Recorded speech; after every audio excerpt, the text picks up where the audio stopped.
Her ex-husband was in jail. Feels like when you're that local investor and you're face-to-face, belly-to-belly, you can just build more trust. You gotta hustle, but I'm gonna beat that guy because I'm gonna knock on their door. I know where they live. 80% of my deals are from PPC, and I'm probably getting contracts on half of them. Guys, today we're gonna do a deal breakdown, and I've got my business partner, Mark Gabryel. Mark. Jerry. It's good to be hanging out with you. We're at a conference right now and spending time together, and it's really been exciting, Mark, to see just all the deals you're doing, and I'm really excited about this deal I want to use on this video as kind of a deal breakdown and maybe like start to finish how you did this deal, because there were some cool things that happened all along the way. So it's really fun to kind of see this deal. Was it a $23,000 assignment? Yeah, I think at the end it was like 22.9, 23. So yeah, pretty much. Yeah, and it's in Tulsa. You're in Tulsa, Oklahoma, and it was a kind of a low dollar deal, but like big spreads. Yeah. So I saw it come up. Came across our marketing, I saw it come up, and I saw, like I said to you, I saw that thing at 19,000. I was like, I can't get out there fast enough because I know I can push that for 40 plus any day of the week. Yeah. So I set that appointment. I went that same night. She was a teacher, so I had to work with her schedule, wait till she got out. And by the time she got there, it was like dark, and it was kind of in a bad area. So I had Becky and the kids in the car, And so I stayed in there for a long time. I walked it with them, and I try to make it a point to sit in there and talk about anything but the house, just understand their situation.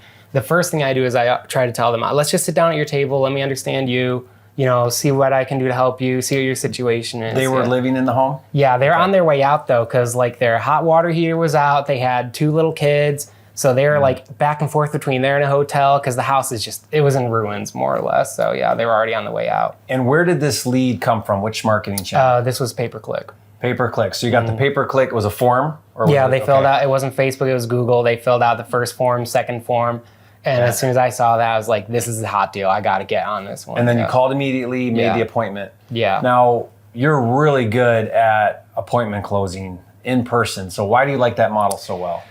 Well, Tulsa being a Midwest market, it's not hard necessarily to find deals. So there's a lot of out-of-towners. And most of the people, when I go on appointments, if they tell me they've already been talking to somebody, it's almost always an out-of-towner. So it's a virtual wholesaler. Yeah, and the wholesalers they are not very sophisticated. It's still kind of prehistoric with the way most of them do things.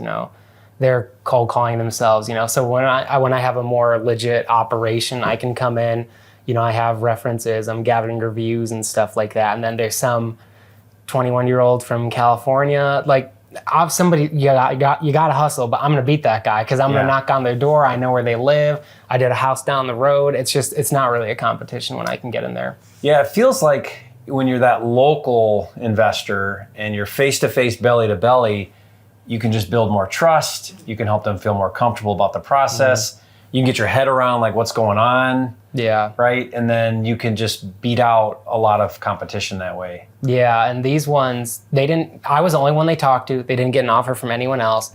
It's kind of a weird story because her ex-husband was in jail.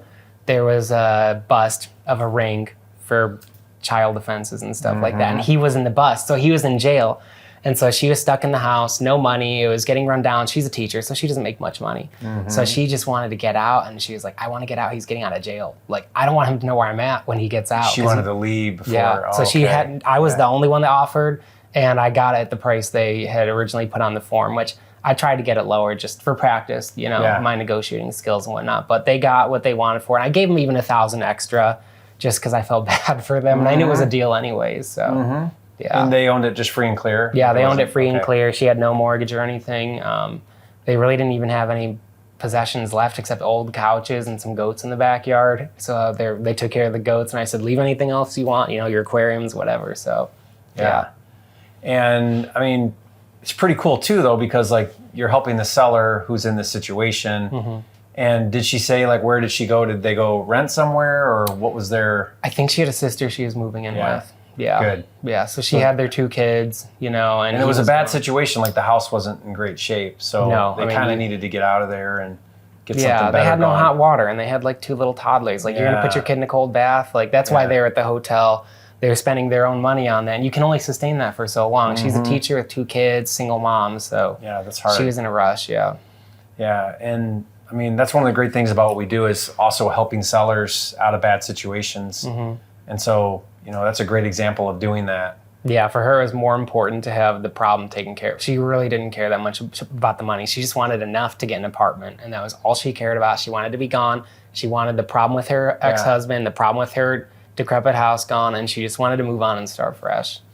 Yeah, and so PPC, if you guys don't know, that's pay-per-click. It's basically Google ads, and it's online marketing, and we do quite a bit of that because it really brings in some high motivation, high intent leads, because these are people now that are actively seeking a buyer, right? So it's a much different type of lead than like a cold call. Usually there's a lot of urgency. There's some big distress going on. I've heard you describe it as like, that's the steroid shot in the arm for your business. Yeah. PPC. Yeah. Yeah. Because they're coming in hot, they're ready to go. Yeah. It's expensive. That's one of the things that kind of keep a lot of people from doing it or afraid to do it, because there's a barrier of entry. You got to spend a little money to get those leads. But I mean, the goal is to try to convert maybe 1 in 10, 1 in 15 of those type of PPC leads. Mm-hmm. And my market, we're beating that. I mean, 80% of my deals are from PPC, and I'm probably getting contracts on half of them. Yeah, so you got a really good conversion ratio on PPC. Yeah, so we'll probably continue to go down that road and market that type of lead. So once you got that contract with that seller, then what was your method of dispo on that? Well, I took my pictures on the first appointment. I always get the pictures on the first appointment, so I don't have to try to schedule a second time with them. I knew she had time constraints because she was a teacher with kids. So I tried to get all my pictures I need on the first visit. And my two main methods of dispo is I post on the local RIA groups and I get out on Investor Lift. All the heat on this one came from Investor Lift. I had plenty of messages, plenty of offers, people wanting to go see it. And we ended up getting a lockbox on it. So the investors on this one were able to go see it at their convenience, more or less, which in our market. So did she move out immediately? She's in the hotel. So I just said, hey, my people we're coming through this time, this day, So I was able to schedule the showings individually for a couple of days, which in my market, it's kind of like a little more podunk Midwest. They prefer that than like the big walkthrough typically. All together. Yeah, they don't like that as much because it's a really tight-knit group and it's a small market. So I do better with that. It's not that I don't do both, depending on, if it's a really hot property or not. So we got on Investor Lift. I let the people that wanted to go see it. And the ones that ended up having the highest offer were the guys, they probably bought 6 or 7 properties off of me. They even bought a 4 condo package. So even though it was on Investor Lift, these were repeat buyers that you knew. Yeah. So I told them, hey, go make your Investor Lift account and submit your offer there, because that's how I keep track of my offers and stuff like that. So they went on. So if you don't know, Investor Lift is a software platform for cash buyers. So a lot of people misunderstand how to use Investor Lift, where if you have an account, you can market to the buyers that are there. They aggregate all these buyers, and you can email blast and text blast. A lot of people think that if you just do that, all of a sudden the phones will ring, and sometimes they do. But I find that the best way to win on Investor Lift is to now outbound those buyers. Find the ones that are active and local and doing deals, and then reach out to them.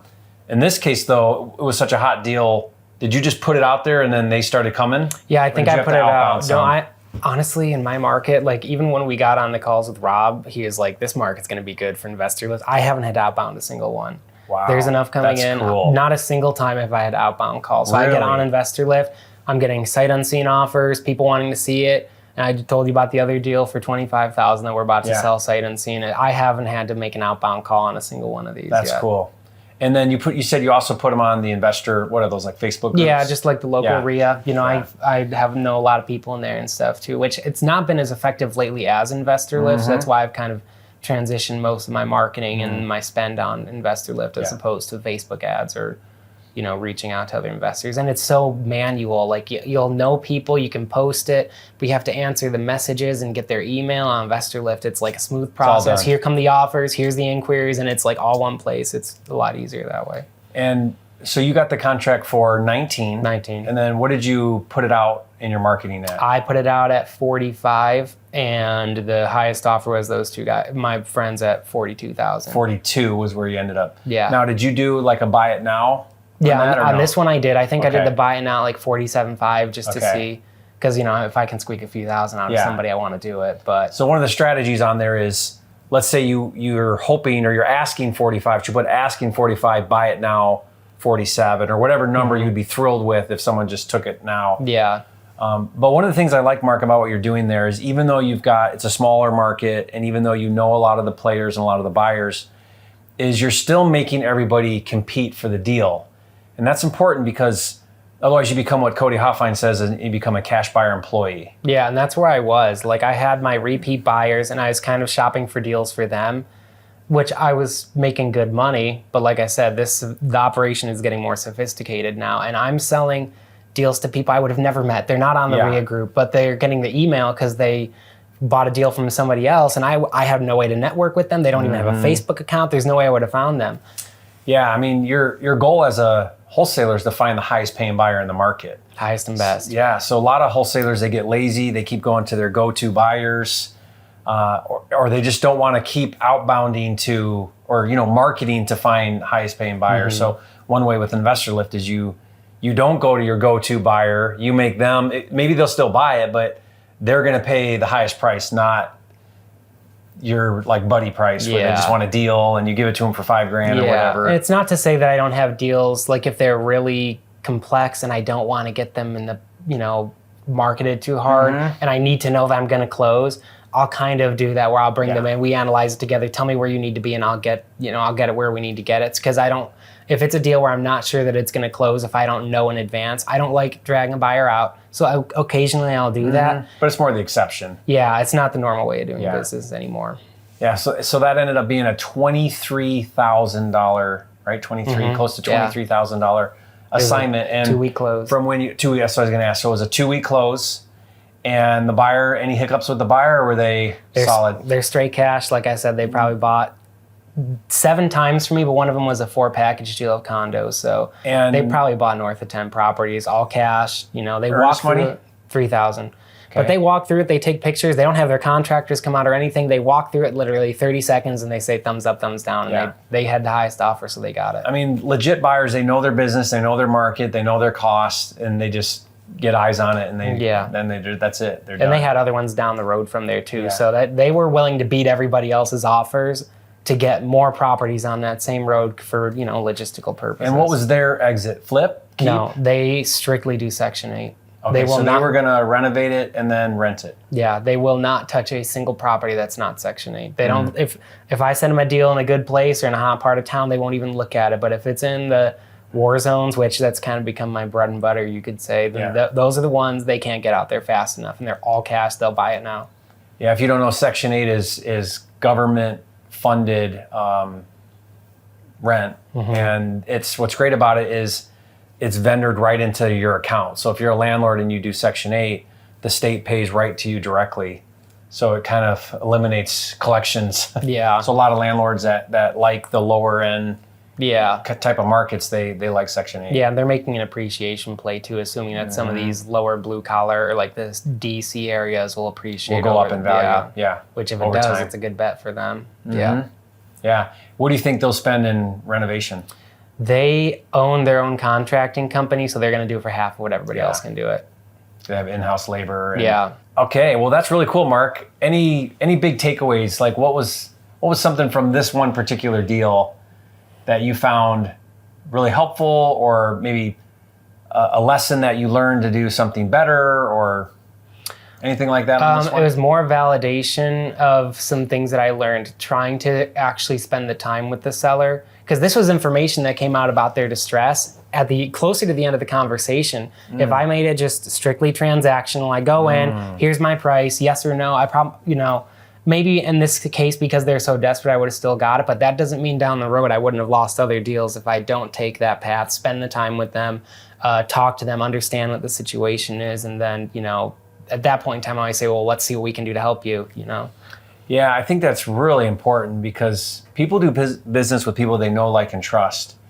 And, they're in distress, they're having these life challenges. And when you take the time and you're not just all about, getting a deal done or getting the contract or making money, but they feel like you're someone that cares, then they're going to open up. They're going to share with you what their situation is. You're going to have better ideas about how to help them. Yeah, and I also learned questions to ask them to try to get to that.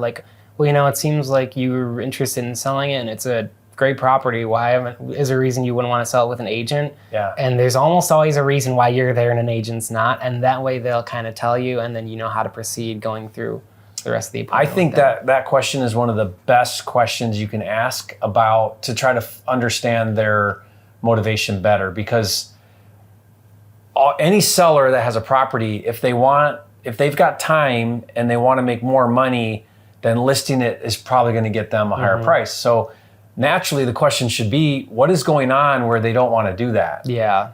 And the more you can understand that, then the more you can understand if you're a good solution for them. Because maybe you're not. And oftentimes if I'm not the right solution, or if a low cash offer is not the right solution, then you'll have a different solution. You know, maybe they do need to list it if that's the best thing.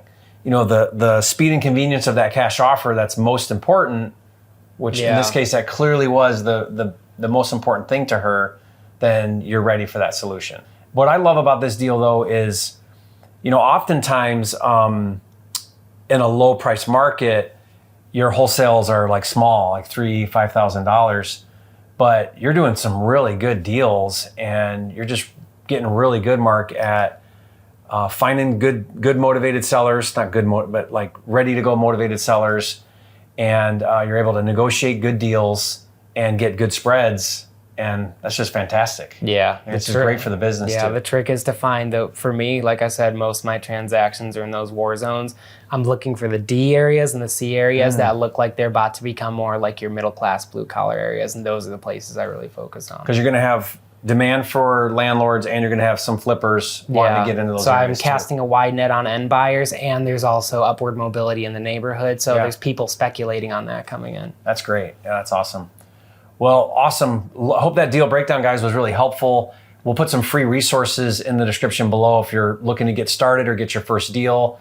And one thing that's really fun is Mark and I own a Joe Homebuyer franchise. And so, you know, the Joe model is to really try to do good to people, do the right thing, have integrity, be upfront and honest, and have proper disclosure, and, you know, just operate at a very high level with high integrity. And I love that that's what we're doing, and really just building a brand around that. Yeah, absolutely. So keep doing deals, we'll keep expanding, keep growing, and hopefully you guys found that helpful. If you have any questions, leave those in the comments. We'd love to answer those and do what we can to help you along your journey.